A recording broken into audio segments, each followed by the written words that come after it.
මේ තියෙන්නේ මගේ කාබනික මඤ්ඤොක්කෝ ගාව. ඉතින් බලන්න සාර්ථකව මඤ්ඤොක්කෝ ගස් හැදෙනවා.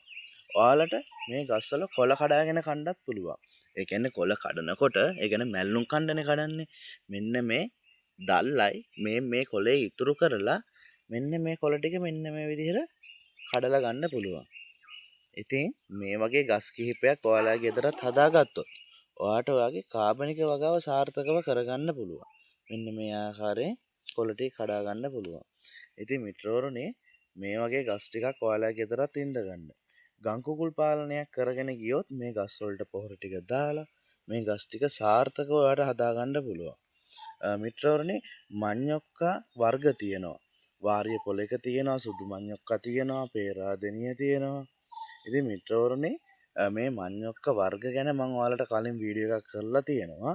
ඔයාලට ඒ වීඩියෝ එකත් ගිහිල්ලා බලන්න පුළුවන්. තවත් වීඩියෝ එකකින් හම්බ වෙන බලාපොරොත්තුෙන් අදට සමුගන්නවා. ඔයාලට ජයෙන් ජයම වේවා.